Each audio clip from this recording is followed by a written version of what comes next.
Are you ready to revolutionize your parenting game? This book, Raising Mentally Strong Kids, is a game changer. I'm just not saying for the sake of it. I truly believe it is a must read for every parent out there. Are you worried about the reading load? Do not fret. In this video, I'll break down key principles of the book that resonates with us the most. Together, we will learn how to raise kids who are not just smart but also emotionally confident and resilient. My name is Sharon. Let's talk parenting.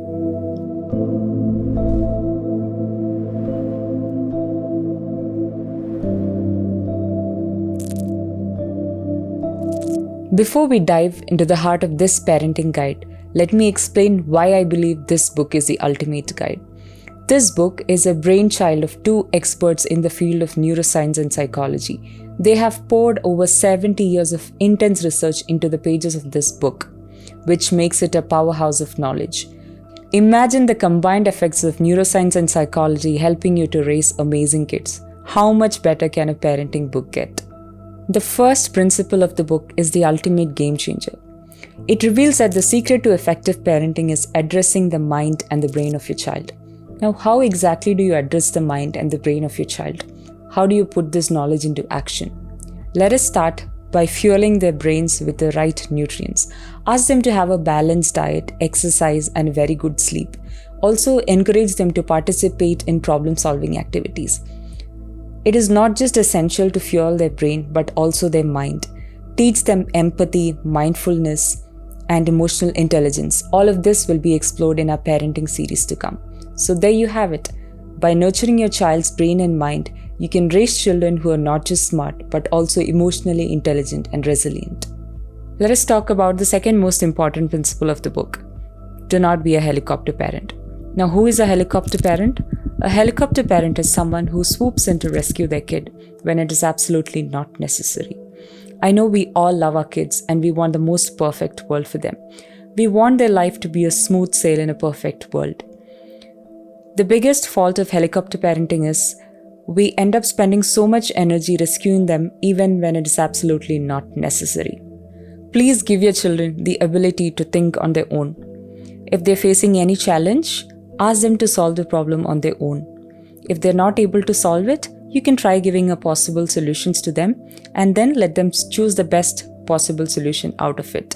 If you start to micromanage every problem of your child, you will be the victim of a major parental burnout. Also, if you start micromanaging them, it will actually hinder their growth. Encourage them to solve their problems on their own and intervene only when absolutely necessary. Please remember that it is okay for our children to face minor setbacks in life. Facing the consequences of their action is an important skill in life. So do not run to rescue your child for every other minor inconvenience, but rather allow them to solve their problems on their own. The third principle of the book is our kids won't bond with our values unless they first bond with us. What does that mean?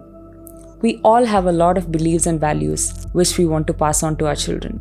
But if we do not have a meaningful bond with our child, rather than taking our values, they're most likely to rebel against them. Your children are more likely to take your values if they have a deep connection with them. There's a great reduction of risky behaviors in teenagers who feel loved and cared by their parents.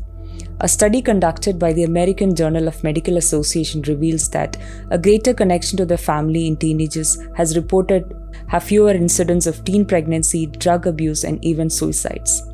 Limbic bonding, or the degree of connection in the emotional center of the brain, is the most important indicator of their engagement in violence, substance abuse, and even suicidal behavior. Without a good relationship, the children are more likely to take the values which are opposite to that of the parents.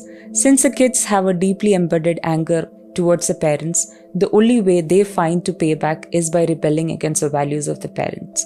Yes, your child won't bond with your values unless they have a meaningful bond with you.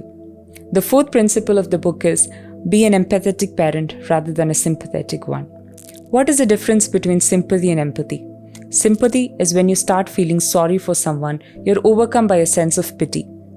Empathy is when you start understanding things from somebody else's perspective rather than just feeling pity for them. You need to show empathy to your child rather than sympathy. If your child is facing any difficult situation, show them empathy rather than sympathy. In the language of sympathy, you can say, I can see that your friends were extremely rude to you. That's terrible. I can help you make other friends. But in the language of empathy, you can say, it's okay to feel bad when somebody is rude to you. I understand. Do you want to talk about it? See the difference? Empathy creates confidence and resilience, whereas sympathy creates lack of confidence and fear. An attitude of empathy can open the child's mind and heart to learning. It can also teach them problem-solving skills and mindfulness. The fifth most important principle of the book is model and teach the behavior that you desire.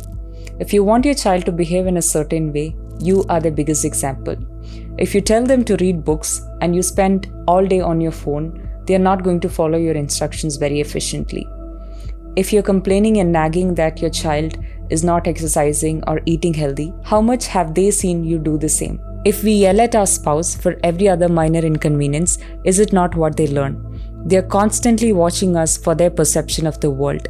They gain insights of the world by watching us react to situations.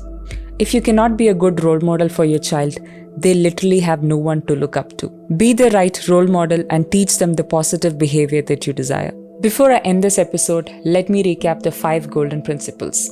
First, address the brain and the mind of your child. Second, do not be a helicopter parent. Third, your child won't bond with your values unless they first bond with you.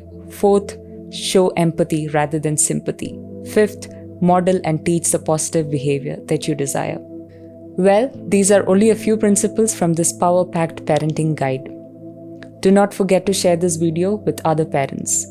If you're interested to ace your parenting game and know more about parenting principles, stay tuned for our upcoming episodes.